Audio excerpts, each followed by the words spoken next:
Welcome, one and all, officially, to the first episode of Homegoings with Myra Flynn. If you're new here, don't worry. We are too. Kind of. Up until April of this year, Homegoings was distributed by Vermont Public. And then yours truly decided to take the show independent, which is both incredibly exciting and deeply unwell behavior. I'm definitely going to miss a few things like a steady paycheck, health insurance. Love that for me. It's fine. It has to be. But there are some really beautiful trade-offs too. Like, I feel lighter, looser, more like myself. This show is mine to shape now. My voice, my instincts, my curiosities, my weird mess-ups. And most days, I have that little buzzing feeling in my stomach that says, okay, maybe betting on yourself is terrifying because it matters. And honestly, I think I'm calmer about all this than people expect because I've actually lived this life for a while. Before podcasting, I was and still am a musician. I spent years touring, making records, hauling gear through snowstorms, sleeping on floors, driving through the night, chasing songs around the country. You name it, I've done it. And I've seen a lot of the world. Maybe too much of it. So to me, music and podcasting have never really been separate things. They both ask the same question. Can you make someone feel less alone for a minute? The best songs, they do this. They make people feel less alone. The best stories do too. They raise us, soundtrack our lives, crack something open in us at exactly the right time, and sometimes they even introduce us to our prepubescent selves.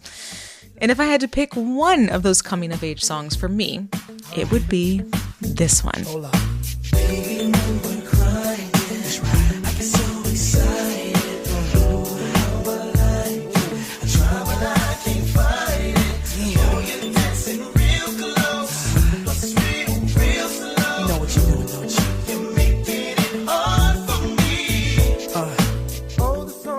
You remember this. I do, very specifically because a guy named Reese at the Boys and Girls Club in Randolph, Vermont, he introduced me to grinding. Quick translation for those of you who are not of the unironic stonewashed jeans side ponytail era. Grinding, also known as freak dancing or whining in the Caribbean, is an intimate, sexually suggestive partner dance where people basically just rub up on each other, usually with strangers. We used to do this every weekend in the 90s, and somehow it was still less predatory than most dance-free bars in 2026. Tell me I'm wrong. Anyway, the song Too Close was sung by the band Next, which consisted of 3 members, Robert R.L. Hugger, Terry Tilo Brown, and Tilo's brother, Raphael Tweet Brown, now known as Raphael Tweet Shawan. And Too Close burst onto the scene in 1998 when all 3 members were in their early and mid-20s. It went number 1 on the Billboard Hot 100.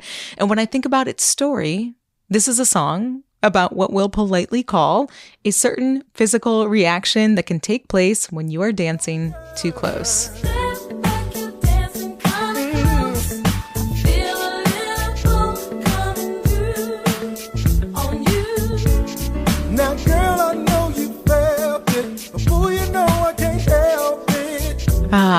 The sweet nostalgic sounds of male arousal. You'd think something like this would be canceled by now, but it's kind of had an opposite effect. The song stayed relevant, and I think that's mainly because some sort of humility is built in. The whole thing is framed as like this awkward, even comedic song. It's not dominant. It's about men losing control in a socially embarrassing way, which in the 90s made it feel kind of innocent. And as it turns out, I wasn't wrong about that. It actually really started out as a joke. This is Raphael Shawan, aka Tweet. He's our guest for today's episode.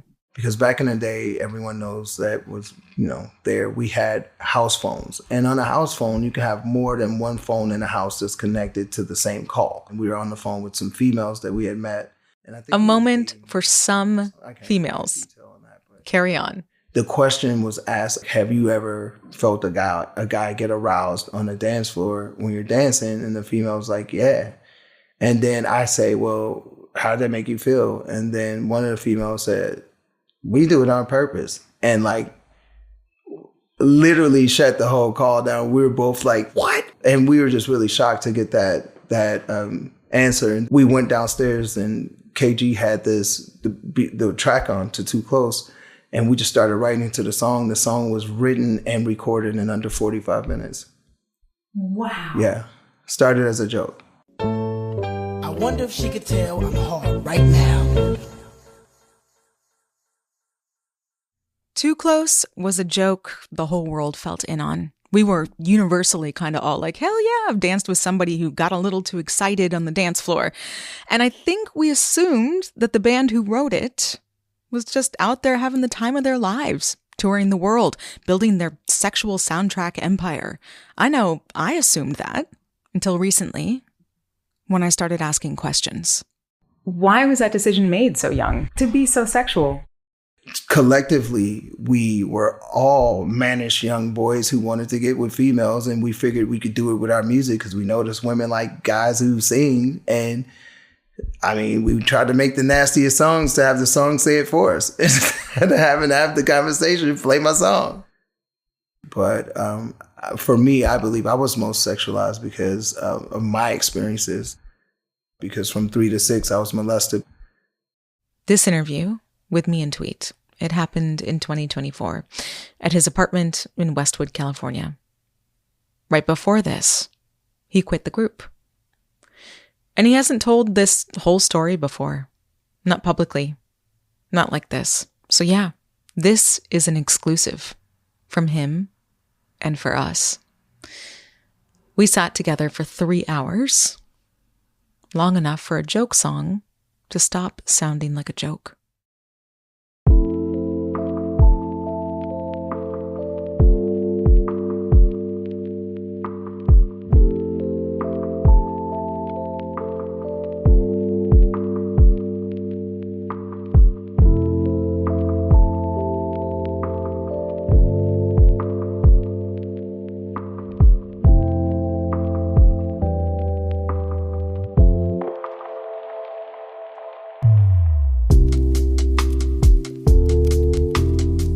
From the studio set up in my bedroom, PRX, Substack, YouTube, and all the places podcasts live, this is Homegoings with Myra Flynn, a show that takes a hard look at some of the painful tensions in our society and works to find the beauty in all of it. And today's guest tested that mission in every possible way. I sat down with Raphael Tweet Chawan, 1/3 of the late 90s R&B group Next, a band that rose to fame at a moment when sexuality was central to their image and the marketing and the fantasy of it all. But behind the scenes, Tweet was carrying something entirely different. Years of sexual abuse, confusion, and silence. Today, he breaks that silence in a conversation about what it means to be consumed by the very thing that made the world love you. This is Homegoings with Myra Flynn. Subscribe wherever you found us.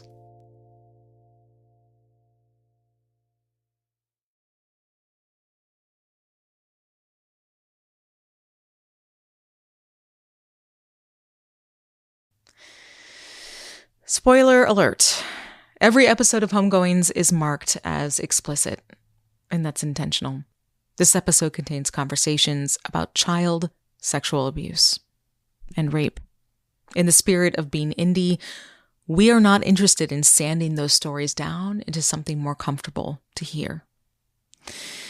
And while we always want to care for listeners, we also believe that if we only allow survivors to speak in perfectly clean, sanitized, non-disruptive ways, then a lot of stories just never get told at all. And a lot of survivors never get believed. So here we go. Tweet and I sat down for this interview in 2024, but I actually met him years earlier, maybe 7 or so before that. Because apparently the music industry refuses to release me from its grip, I somehow always find myself orbiting other musicians. And one of my closest friends in the world is Jay Green from the R&B group Ideal. Cue that sweet 90s harmony real quick.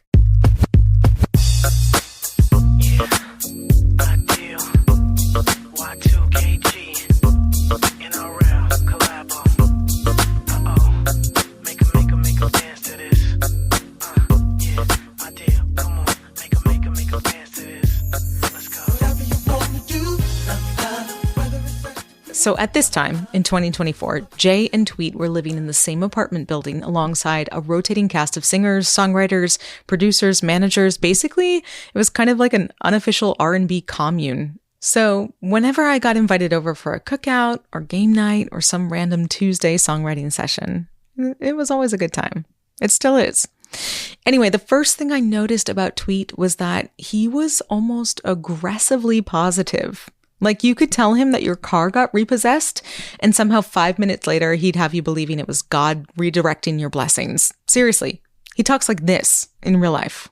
We're here to find ways to love our lives, no matter what that is. It ain't about nobody else. Nobody's coming to save you. And that's why you get let down every time you try to put your energy into someone else, hoping that they can complete you or fix you or feel you or whatever. But at the end of the day, what you really need to do is just love on yourself. That clip is from Tweet's Instagram. He posts stuff like this regularly, but honestly, it could have been any conversation we've ever had. He speaks in this rhythm that's somewhere between a preacher, a life coach, and somebody's deeply spiritual uncle. His faith is woven into everything. In fact, he reminded me recently that when we first met, I was pregnant. And before he left, he made sure to stop and pray over me and my baby in my belly. His positivity was always unsolicited, but somehow always welcome, like a little midday emotional support snack. Which is why it was surprising to me in 2023, when rumors began to circulate around the R&B commune that Tweet had quit the band next. I think it mostly surprised me because the band had clearly, actively, still been touring. It couldn't have been like due to lack of demand, something else had to be going on, and maybe something less than positive. So I had questions. Questions that Tweet finally felt ready to answer. So I grabbed my kit and went to the same R&B commune I'd been hanging out at for years, but this time to a new place, Tweet's place. A sweet little apartment with soft lighting, sparse furniture, and what looked like a bunch of crystal bowls and gongs and other tools scattered on the ground, like a tiny meditation center tucked inside an apartment complex full of R&B legends. More on that later.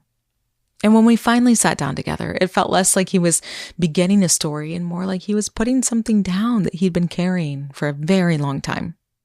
I'm learning in my life that I'm faced with choices, and no matter how tough, choosing the right thing for myself would be, that it's going to be worth it in the end, so that's going to make a lot more sense when you understand why I retired from my group, how and what I did and why I did what I did.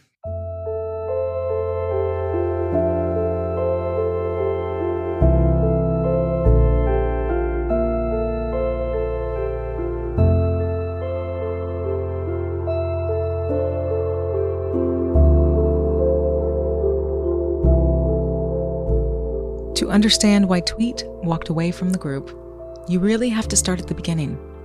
And the beginning is this.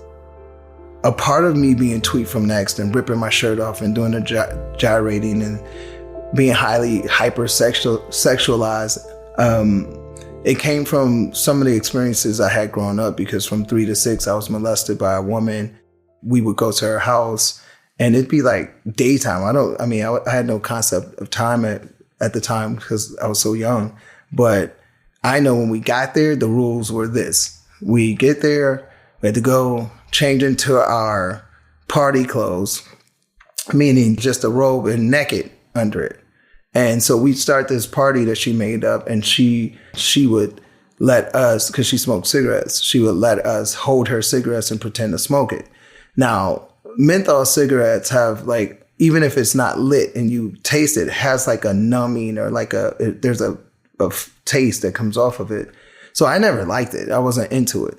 She would take me in the room by myself. She would kiss me after smoking cigarettes. Tweet says he was molested in that room multiple times. It started at the age of 3 and went on for years. I was traumatized by having the taste of someone have cigarettes in their mouth and kissing me as an adult. It would take me right back to that moment. When he was still 6 years old, Tweet says he remembers one day really clearly. It was the day that he finally stood up for himself with this woman and put a stop to the whole thing. So I just remember this day I fought with her, basically no. And she tried to kiss me. I pushed her off. I just remember feeling how dirty she is. And I was just like, no, I'm not playing the game today, because she called it a game. And I was like, I'm not playing.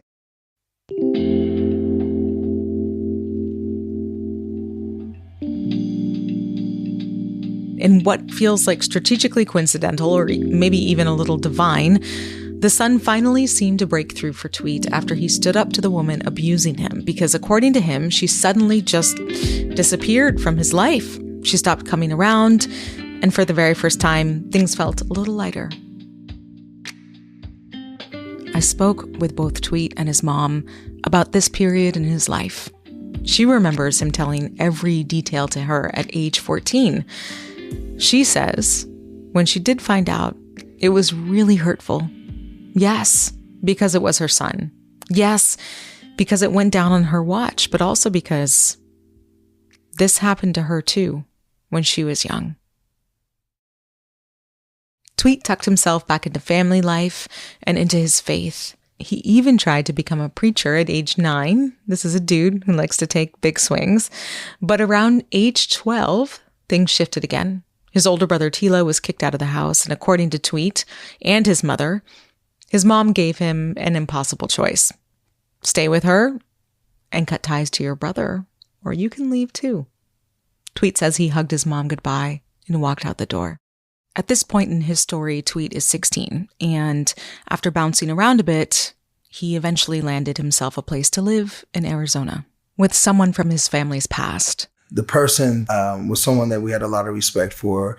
This person really was very religious, very strict. When you come into this person's house, you have to take your shoes off. It's a female. So I'm thinking I'm going to heaven, basically. This is going to be perfect, because she is the perfect type of household. And this particular woman was a caregiver for young boys. So she had a home where she would adopt young boys for a period of time. But the weird thing is, when I was there, I was the only person there. He felt so safe with this person that he confided in her about what happened earlier during his childhood. And he allowed her to comfort him about the whole ordeal. And it felt good. Even his room seemed to be set up for safety in what felt like a loving and healthy environment. My room in her place was upstairs. And this particular upstairs bedroom I had a bed, I had a phone by the bed, and even growing up, I didn't really have my own room. So this is all new to me. So I'm all right, cool, I got my own room. And she had a completely different phone line to her phone down in her room. So she can call me at any time on this phone, or I could call her in case I needed anything. Remember earlier when I told you that one of the goals of this show is to try to find the beauty inside of people's pain? Yeah, this part of the story tested that promise, because before things got better for Tweet, they got much, much worse. The second day I'm there, I get a call on the phone, and she goes, hey, come downstairs. And I go, why? It's 10:30, 11. For what? And she's like, just come down. I want to talk to you about something. I'm like, I was about to go to bed. But I'm thinking, it's her house. I got to be respectful. So I go down and see what she wants. And then she says, yeah, I just wanted to talk to you. I know you've been through a lot, and it's not fair for you to have to go through what you have gone through. And she was saying all this stuff. And I'm thinking it's cool. And then she goes, what you really need is a massage. And I'm like, no, I don't. And then she goes, yeah, lay down, I'm going to give you a massage. And I go, no, I'm all right. You don't have to do that. And then she was like, oh, hang on a second. So I'm laying there or whatever, thinking to myself, what is happening right now? Now, being that I had already experienced a version of this when I was much younger, this started to feel familiar. Immediately, I'm like, oh, hold on. Tweet says he tried to reject the massage a couple times, and this woman, who he thought was safe, just kept telling him that he was 16. He didn't know what he really needed. But on the third time, she let him know exactly what was at stake if he rejected her one more time.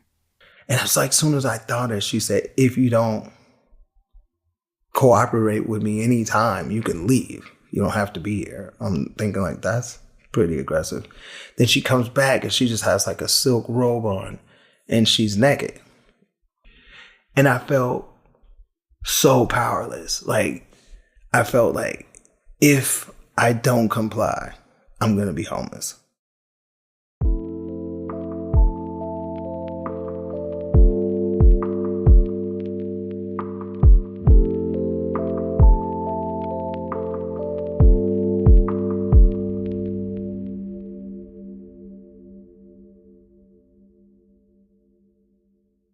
Eventually, like he did when he was being abused as a younger child, Tweet once again hit a wall. 2 months in, that moment came. And I've always been this way. Like when I get fed up with something, I don't care what the consequences is. I have to stand up for myself. And so this particular time, she was like, come downstairs. I was like, no, I'm not coming downstairs. She said, you know what I told you. If you don't come, I said, I don't care what you said. I'll get my stuff and I'll leave right now, but I'm not coming downstairs. I was like, you're gross to me. This is gross. This is wrong. Tweet says she put him out right then and there. He left without any of his stuff. So I'm like outside in pajamas. It's like thinking to myself, like, and it's crazy because I was so dangerous back then when it came to dealing with men. But when it came to women, I didn't have it in me to be that aggressive with them. So I just had to stand down. He didn't want to be aggressive with the person abusing him because this person was a woman. And that's where this story starts to push against some of the simpler narratives we carry about violence and gender and power, because boys are often taught very early that hurting women is wrong. Full stop. Which obviously is rooted in something important. But what almost never gets discussed is what happens when a boy is being harmed by a woman instead.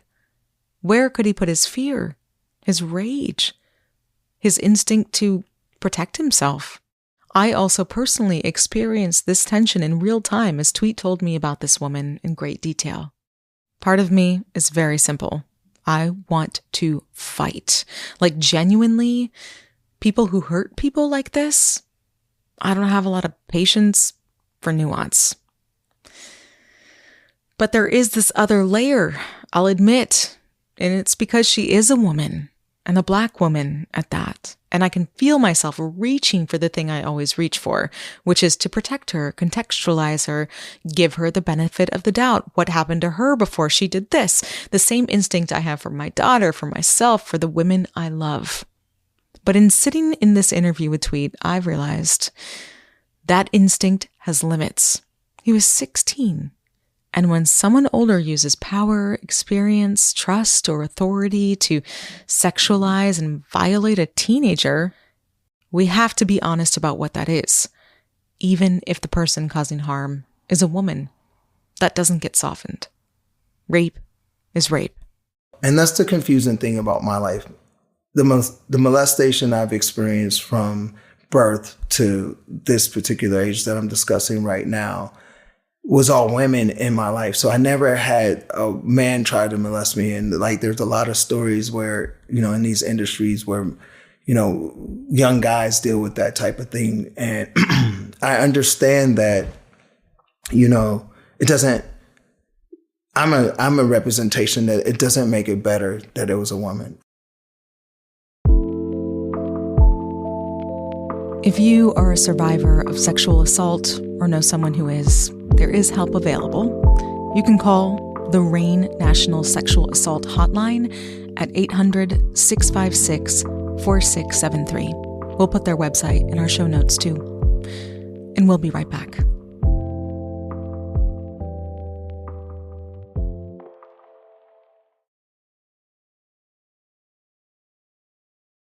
Welcome back. We're talking with Raphael Tweet Chawan, 1/3 of the R&B group Next, about abuse, survival, performance, and what happens when all of those things intertwine in the public eye. When we left off, Next had not fully formed yet as a group. Tweet is 16 years old, and he's just left an abusive situation with a woman who was lording rent over his head in exchange for sexual favors. So if the favors went away, so did his home.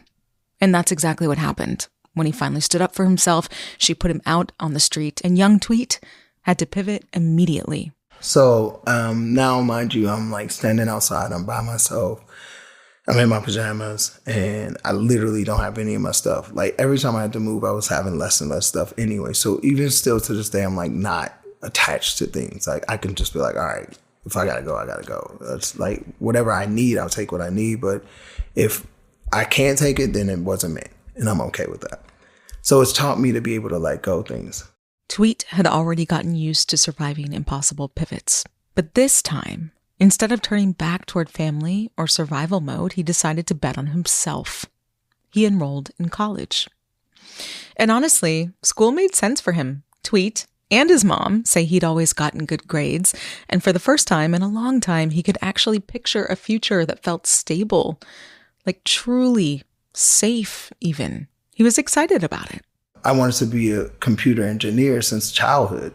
So people would ask in school, they'd be like, what do you want to be? And they'd be like, a fireman. I want to be a police officer. I want to be this. And they get to me, I'd be like, I want to be a computer technologist. It wasn't my dream to be a singer. Like that wasn't even a part of my focus.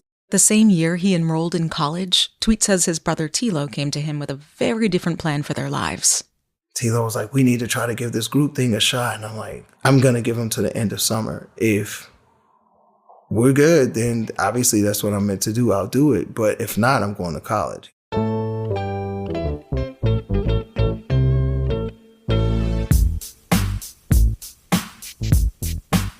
I reached out to ask Tilo about all this, but couldn't get in touch. Regardless, obviously, college did not win. The guys started rehearsing in a friend's basement, tightening harmonies and practicing choreography, and almost immediately, something clicked. Within weeks, they were celebrities. And from there, the rise started happening at a speed that honestly feels hard to comprehend now. We got to the point to where we would like win all the talent shows that they had in Minnesota, and you like have to pay to get in. And so people stopped wanting to pay to get in because they were like, they're going to win anyway. So they made us special guests. And then we started to open up for any like major artists that would come into the city. 1 minute Tweet is trying to survive abuse, instability. The next, he's shaking hands at the Mall of America, meeting members of other famous groups, getting invited backstage, opening for bigger acts, and stepping into the machinery of fame. It was like unreal. It was like, what happened? It's like you woke up and you were a completely different person. And so we get into our cars. Fans are chasing us in the car, leaving the airport.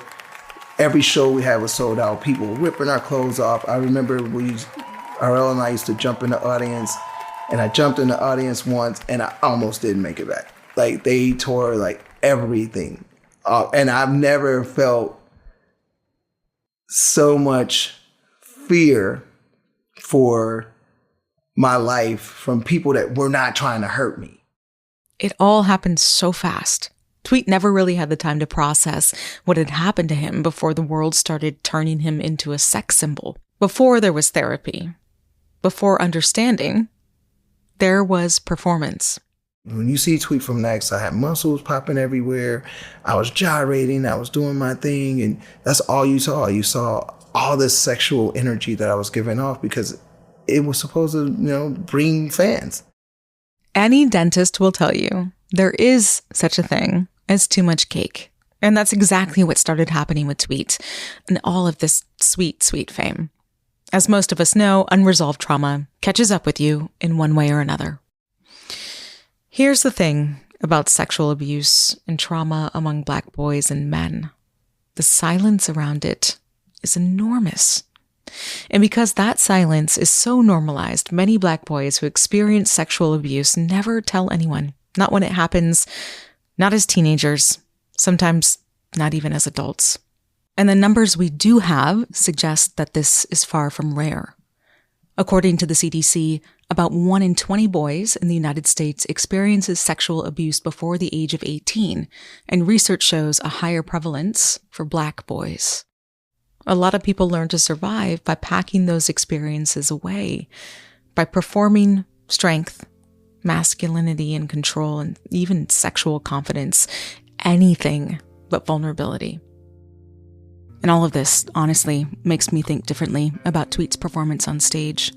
Because in learning more about his story, I've kept wondering how much of what the audience thought they were seeing from him was performance, and how much of it was actually survival.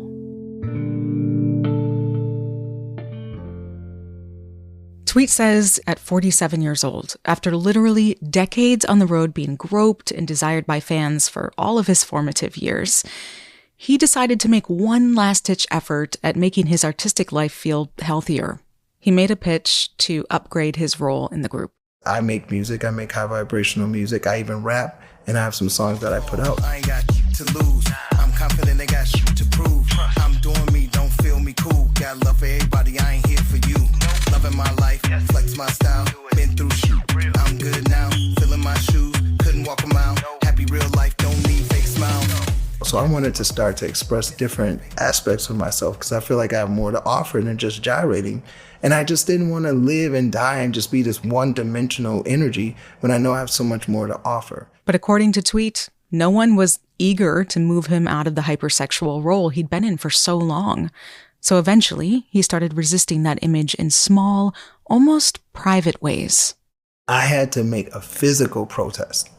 So I stopped working out completely, gained 13 pounds, colored my hair blonde, colored my hair blue to the point to where he's not even the same person. I wasn't even bringing the same energy to the group. Even when I performed, I didn't have the same enthusiasm because my heart is elsewhere. Tweet tried anything that could disrupt the polished fantasy people expected from him. The thing is, none of it really worked, because Next had already become synonymous with a very specific kind of sexuality. This was the group singing openly about desire and lust and erections. All of the stuff late 90s R&B packaged into that fantasy and sold back to audiences under the guise of pop music. It's the kind of music that didn't discover a sexual era. It built it. And once the machine decides who you are, it's very hard to convince people you're anything else. But by 2023, right before this interview, something had shifted. Tweet no longer wanted to keep feeding the version of himself that everyone else seemed so invested in preserving. And the deeper I got into this story, the more his decision to leave Next stopped sounding impulsive to me. It actually started sounding familiar. Because throughout his life, whenever things became unbearable, whenever someone tried to define him too narrowly, control him too completely, or demand too much access of him, Tweet eventually, he did the same thing every time. He left. He left home. He left abuse. He left situations that no longer felt survivable. And in December of 2023, after decades of performing inside a version of masculinity that no longer fit him, Tweet walked away from the group, too. It was another moment in my life where I had to stand up for myself and make the choice to do what I know that I'm meant to do. I felt like I was a good team player for all those years, even though I really do appreciate the experiences. I knew in my life eventually there was going to come a time when I needed to do something that was for me.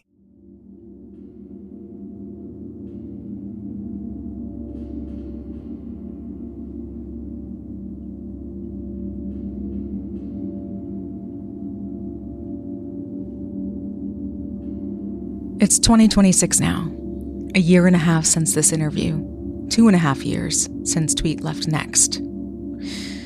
He says he doesn't speak much with the band members anymore, not even his brother. Tweet also shared an email with me recently that he'd sent to his abuser more than a decade ago. That was wild to read. In the email, he moved from confronting her about the pain she caused to questions like about the choices she made and how could you do this? He also talked about the effects it's had on him in adulthood, how he can't trust love anymore, or sex, and also how he has hurt other people along his journey to getting well. In the end of the email, he moved on to forgiveness, not just of her, but of himself.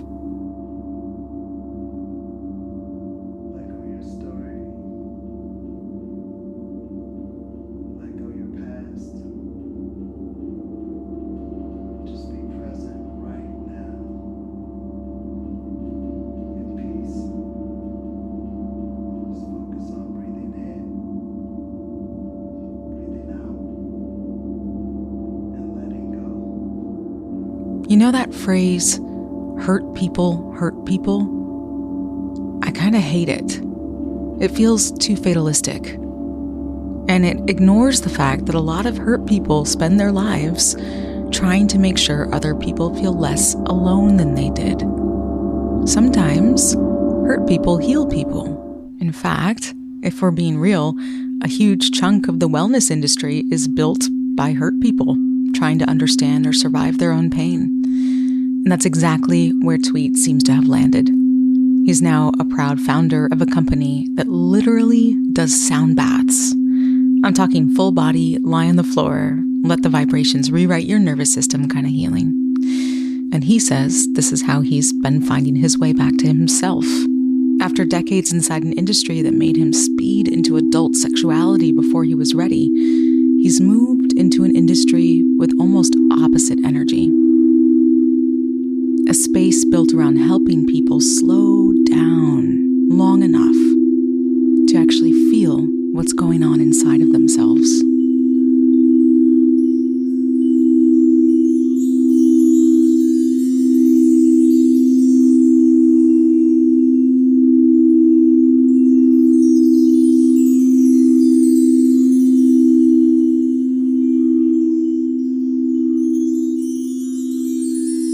The name of Tweet's company is Best Life Ever. And I'm hoping that maybe these days, he might finally mean it. Just breathe in regularly through your nose and out your mouth. And just relax and let it all go.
Raphael, Tweet, Shawan, thank you so much for trusting us with your story. And more than that, for allowing us to be a small part of your healing journey just by sharing it out loud on our very first episode of Homegoings with Myra Flynn. This episode was reported, mixed, and hosted by me, Myra Flynn, and the rest of our work was handled by a bunch of badasses on the show's new team. James Stewart, our producer, Elodie Reed, our editor and graphic designer, and Joe Mullins, our visual director. You heard a lot of sound today, so let's give credit where credit is due. I composed our theme music with production help from Tim Sonnefeld. All other music is either by Blue Dot Sessions, the band Next, Ideal, and you heard a snippet of I'm Like That by Tweet himself. The sound bath you heard today came from Best Life Ever and my microphone in Tweet's former living room. An update, Tweet is no longer in that Westwood apartment. He's actually not even in the US right now. He's in Australia, performing solo. And yes, he does still sing Too Close. And yes, he does still do it shirtless. And yes, the crowd still goes wild. If you're thinking right now, this is the podcast I needed in my life, then great, we got you. You can follow along with episode drops here by subscribing to the feed. You can also find us on Substack, Instagram, and YouTube at Homegoings with Myra Flynn. Homegoings was originally produced by Vermont Public and is now an independent podcast. Thanks for going there with us.